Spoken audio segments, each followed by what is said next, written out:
Okay, hi everyone. Now we're going to talk about finding your sources. Where are you going to find sources? For most assignments, you will be looking at specific library websites, or you will be looking for books and scholarly articles. The best source for books and scholarly articles is in the library. The Walker Library at MTSU has a great variety of online and print books in the library science subject area, as well as a great many databases of journal articles. They also have many older journals in the stacks for when you are researching a historical topic. If you live far away from campus, you can still get books through interlibrary loan. Just ask your local library. Many of you, even though you may not attend a university in your town, if there is a university, they might allow you to use it and use interlibrary loan as well as the public library. So let's go on to searching in Google. I just want to quickly show a few Google search tips that you may or may not be familiar with. So let's look at if we were searching for young adult programs in public libraries. I never type in a sentence, although Google can deal with that. I still don't do that. So let's see what we get. Young adult programs in public library. Okay, so you get 360 million hits right here if you do that. One of the quickest things to do is to use phrasing, which means that it will search for these words together in a phrase. For instance, you want young adult together as a phrase, and you want public library together as a phrase. Instead of it searching for one word separate for each one. Now you're down to 1 million hits. That still seems a lot, right? But you're getting there. Another thing you can do is to make sure you get rid of other things like, I don't know, people selling things. You can limit it to domain. Now the domain is like the .org, .com, .gov, things like that, .edu. To only get one specific domain, you type site : and then the domain. So in this instance, we will type org because most libraries or organizations use org. Okay, so that gets it down to 120,000. If I wanted to search only government websites, I could do site gov, and that gets me down to 24,000. Still a lot, but you're never going to get to zero unless you're searching something very obscure. But this is just a way to look at things. If you want to find something at a university level or a school level, .edu would be your best bet. So just keep that in mind and how to do that. Also, you can go to advanced settings in Google, in case you've never done this before.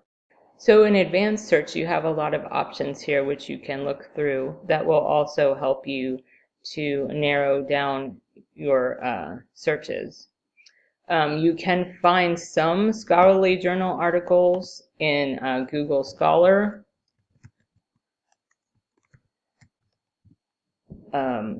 And again, you'll need to go through here and you will have to see if you can find full articles.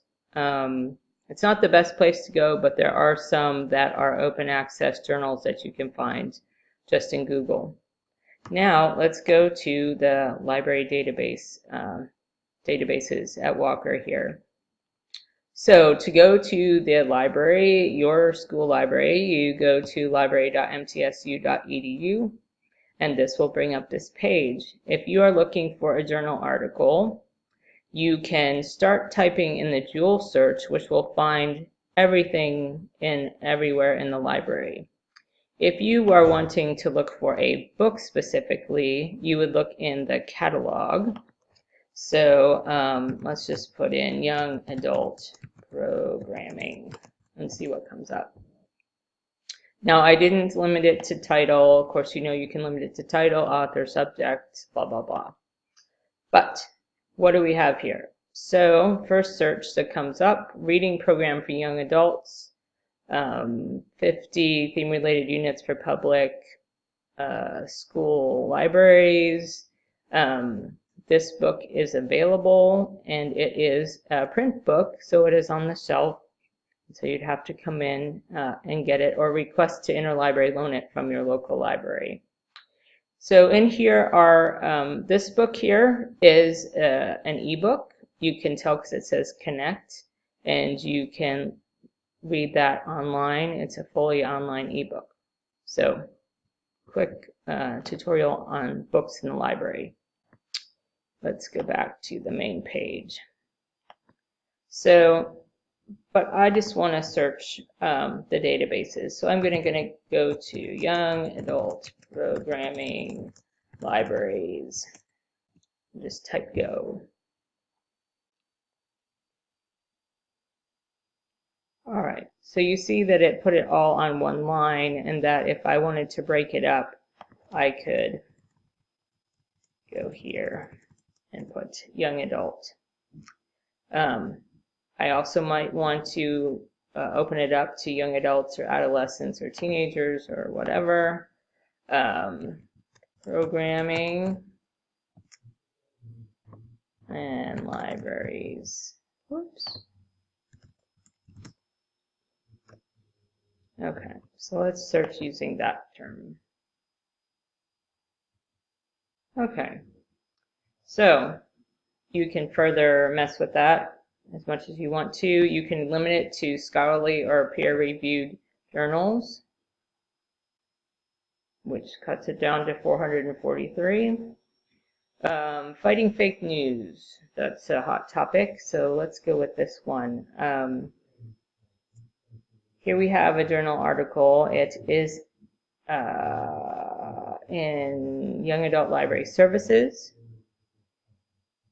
And let's click on this. So here you have, just so you know, whoops, sorry about that. You have the year, you have the volume number, the issue number. It starts on page 17 and it is 5 pages long, so that means roughly that it's pages 17 through 22, and you always need the page spread for when you are citing it.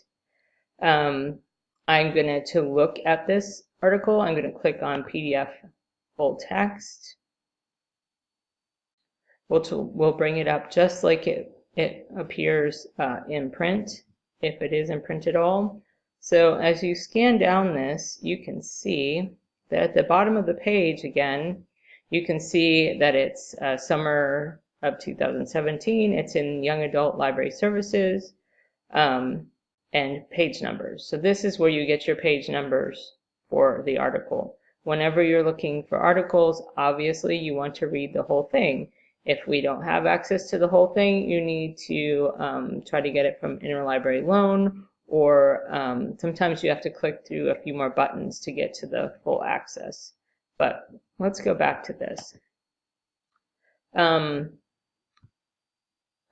didn't mean to go back that far. Let's go back to here. Also notice that you can change the pub date ranges. So if you only want in the last 10 years, you can change it like this, and it will change it down to less articles. What else can we do here? Let's click on just the top here. And in here again, you see all the information. You also see the subject terms. So if you see ones that you want to click on, these will bring up more articles if you click on these subject terms. Anything that's highlighted, for instance, author, if you want to see what else Hannah Spratt has written, you can do that. Also, I wanted to point out the site. A lot of you, I can tell, use this site, and you would think that it would be good, but it really doesn't work, at least for APA. If you go in here and you cite it like this, copy and paste, this is not going to be correct. You are missing the volume number, which is 15, and you are missing the page spread right here. So don't use this. I don't know why it's wrong, but it is. One last thing is I want to show you where to get the interlibrary loan. Let's see what we've got. Interlibrary loan is right here. For articles, it is very quick. You can request an article electronically, and most of the time it'll come back electronically, so it's just a matter of a couple of days. Books take normally 1 to 2 weeks to get. Also, there is a research guides by subject, and there is one for library science, I believe, right here. So somebody has made a research guide, one specifically for children's literature and one for library sciences, and that links back to Dr. Karen Reed, who is our liaison. So these are some of the sources that we use the most in library science. And that's about it for this one.